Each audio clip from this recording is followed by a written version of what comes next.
Halo Sobat Catur semua, selamat bertemu kembali. Pada video kali ini saya akan menunjukkan kepada Sobat Catur semua sebuah permainan di mana Judith Polgar, pecatur wanita dari Hungaria, saat berada dalam kondisi terbaiknya, bermain brutal, bermain lugas, singkat dan to the point, sehingga memaksa lawannya bertekuk lutut tanpa sempat membuat perlawanan.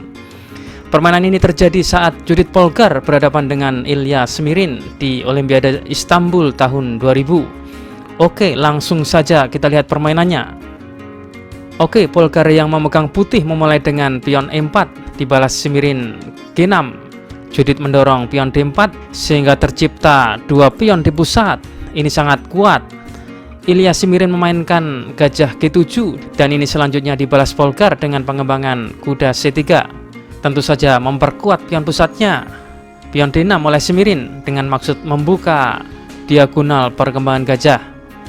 Di posisi ini Polgar memainkan langkah yang cukup tajam, dorongan pion F4.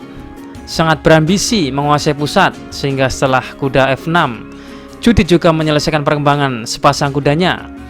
Semirin rokade, Judith gajah E3, dibalas B6 oleh hitam. Menteri J2, Judith mengosongkan baris belakang bagian sayap menteri. Tujuannya jelas, ingin melakukan rokade di sayap menteri. Sehingga setelah Semirin melakukan dorongan pion C5, Judith tetap di jalur planningnya melakukan rokade panjang.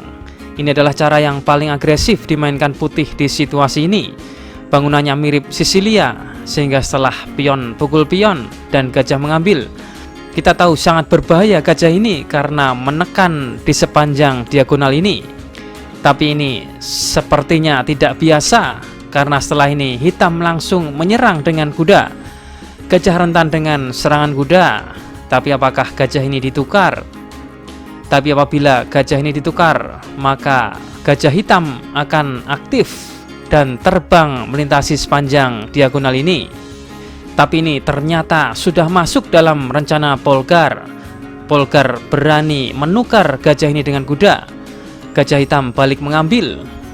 Memang membuat gajah hitam ini tanpa perlawanan sekarang. Gajah langsung menusuk ke area rokade putih. Jika hitam berhasil membangun inisiatif di sayap menteri, maka ini akan berbahaya untuk putih. Bagaimana rencana Polgar selanjutnya? Ternyata inilah rencana Polgar. Pion H4. Ya, Polgar ingin membangun serangan di sisi sayap raja, di mana kuda hitam yang semula di peta F6 harus dimusnahkan terlebih dahulu demi dapat melanjutkan tusukan pion H5. Di sini Semirin memainkan gajah G4. Tidak terlihat buruk untuk hitam mengancam ke arah lawan sekaligus mengawal peta H5. Tapi Judith tetap melanjutkan langkah tusukan pion H5. Idenya tetap membuka file H untuk benteng. Dan bagaimana menemukan cara Menteri Putih masuk ikut serta dalam serangan di file H. Hitam melanjutkan gajah makan pion dan benteng mengambil gajah. Sebuah pengorbanan kualitas. Judith Polgar tidak mau menunggu terlalu lama, memanfaatkan beberapa perwira hitam yang masih tertidur. Judith langsung mengambil inisiatif. Tentu saja mau tak mau hitam menerima pengorbanan ini. Sekarang kita lihat putih berhasil membawa menterinya masuk ke dalam serangan menteri D5. Putih mendapatkan tempo untuk memainkan menteri masuk ke sayap raja. Sehingga setelah benteng mencoba melindungi kuda, menteri masuk ke sayap raja sambil makan pion. The best position. Sekarang Menteri Putih telah menemukan dirinya dalam posisi yang terbaik. Jika gajah makan kuda, maka langkah berbahaya kuda ke G5. Karena itulah hitam terpaksa gajah G7 untuk memainkan H6, mencegah masuknya kuda ke G5. Jadi bagaimana seharusnya Putih meneruskan game di sini? Tapi ingat, Putih dapat sewaktu-waktu melakukan serangan balik dengan kuda B4. Yang menguntungkan putih di sini posisi pion hitam B6 dalam posisi jelek karena menghalangi diagonal menteri yang dapat mengancam serangan lewat sisi file A. Di sini Polgar melanjutkan E5. Idenya adalah membuka diagonal untuk gajahnya untuk membangun serangan di diagonal ini. juga untuk membuka baris belakang untuk bentengnya menyerang melalui file H. Menteri E8. Hitam melakukan langkah defensif bersiap mengadu menteri, karena apabila putih di sini memainkan gajah D3, maka akan ada langkah bagus hitam F5 yang menutup diagonal gajah sekaligus mengadu menteri. Jadi mari kita kembali ke permainan. Polgar memilih memundurkan menterinya terlebih dahulu, dibalas H6 dan gajah D3, mengancam menteri ke F5 menyerang raja hitam. Kuda B4 menyerang gajah, gajah ke E4, ancamannya tetap menteri ke F5. Hitam mencegah dengan E6 dan sekarang F5. Langkah membongkar, atau pion ini tetap menggelinding maju ke F6. Jika pion makan pion, maka pion maju. Tujuannya adalah mengalihkan gajah dari melindungi pion H6. Setelah gajah makan, maka menteri makan pion, maka raja tidak bisa melarikan diri. Oke, kita kembali ke permainan.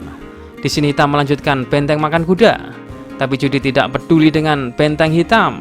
Pion tetap maju dan menteri ke B5 oleh hitam. Menteri G3, ancaman skakmat di peta G7. Di sini hitam menyerah.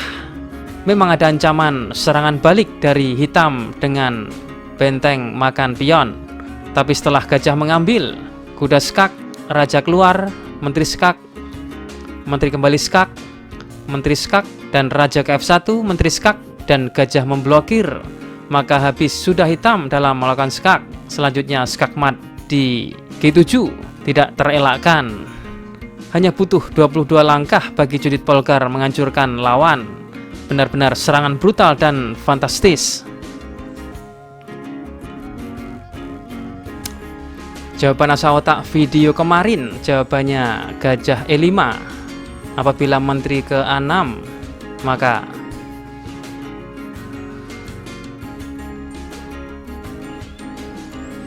skakmat. Atau bila benteng makan gajah, maka skakmat. Atau bila langkah lain, misalnya gajah mengambil, maka